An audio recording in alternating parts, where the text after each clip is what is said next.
he was conducting a camp in Mahabaleshwar, I remember Mahabaleshwar, and a dog used to come every day. I used to sit on the back, and he will sit quietly. As long as Osho was in the podium, he will sit very quietly. And when Osho left, he will go away. And he used to come to see him off every time he come to Mahabaleshwar. He used to come to receive him at the railway station and see him off at the railway station. So Osho has talked about that dog, that is a very evolved animal, and it's in past life it was a yogi and did some mistake, by that he has to fall into the animal kingdom, but still he has a taste and he has eyes to discriminate, an enlightened being. So friends, there are many stories and which you can find out in some of the books. I'm also writing some of the story about old days. I've seen very miraculous thing happening around Osho. When Osho moved to Pune in 1974, there were not many birds in Pune. But after 6 months, the birds started coming from all over India. And the whole Koregaon Park became a bird sanctuary. Thousands of birds came from all over India. It was surprising. The birds which is not found in that part of the India, they also come from Himalaya and other region. And there were thousands of birds. You can listen in his old lectures, Pune lectures. You will notice that birds chirping, singing, thousands of birds.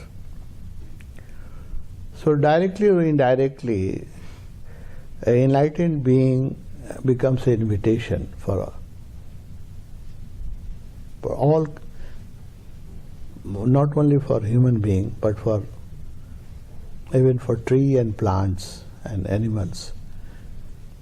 In 1974, when Osho moved to Pune ashram, it was a one-house ashram, Koregaon Park, Lao Tse house. There was no meditation hall, so they built a meditation hall, Chansu meditation hall, after some time. And he used to give a morning talk and evening darshan in the hall, Chansu auditorium. A bird used to come every morning and will sit on a plant very close to Osho, and for 1.5 hours Osho used to speak in 1 month in English and 1 month in Hindi.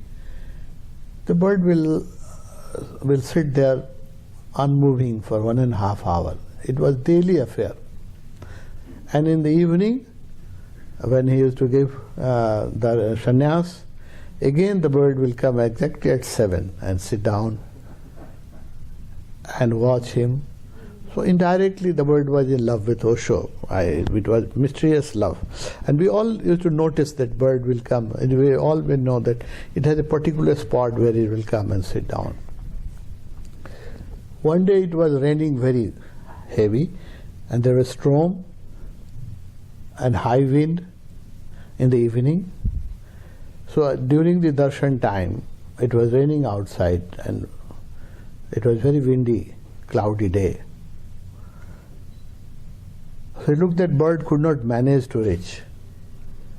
So we all were looking for the bird, because it was a daily routine. They used to come and sit on the same plants every day.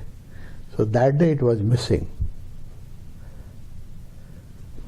Osho also looked at that plant for several times. He was also missing the bird. But the bird was caught somewhere in this high wind and he could not manage to reach up to Osho. When the lecture, darshan was finished and it became little, rain became little mild, the bird came and it fell at the feet of Osho. it was wounded, and it has struggled very hard to reach to Transvertorium. It struggled very hard against the wind and rain, so it has become wounded, and it fell down at Osho's feet and died there.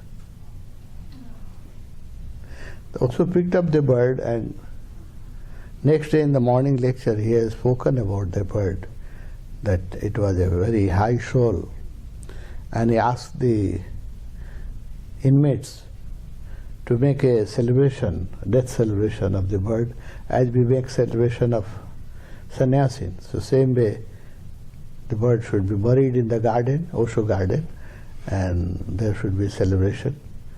So we sang and danced, and the bird was buried in the Osho garden. So Osho talked about that bird, that she could feel the love of enlightened being, and she was pulled every morning and evening. And that evening also she struggled very hard to reach there on time at 7 o'clock, but she could not. So out of that struggle she became wounded and she fell death. But she chose to die, but she was not ready not to come. So that shows how deep connection was there and how much she was in love with Osho. So friends, there are many stories of other animals who have behaved very intelligently with Osho. If you have read Raman Maharshi, there was a cow in Raman Maharshi ashram. The name was Lakshmi.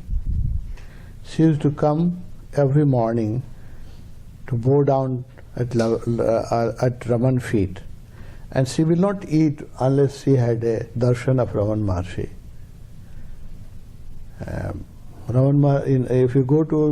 If you have a chance to go to that part of India, you must visit Trivandrum, where there is a Raman ashram, Arunachal. Raman, after the death of the cow, Raman declared that she became enlightened from the animal kingdom directly because of her surrender and love. And they have made a samadhi of that cow Lakshmi in Raman ashram. You will find several pictures of that cow, and people go and worship that samadhi of cow Lakshmi. So even the animals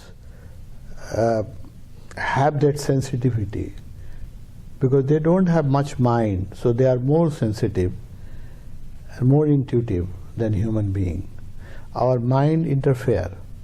Mind is very logical, and mind creates doubt, and mind is not ready to surrender easily. But other animals and plants, they don't have that developed mind, so they are more intuitive, and sometimes they surrender very easily than human being.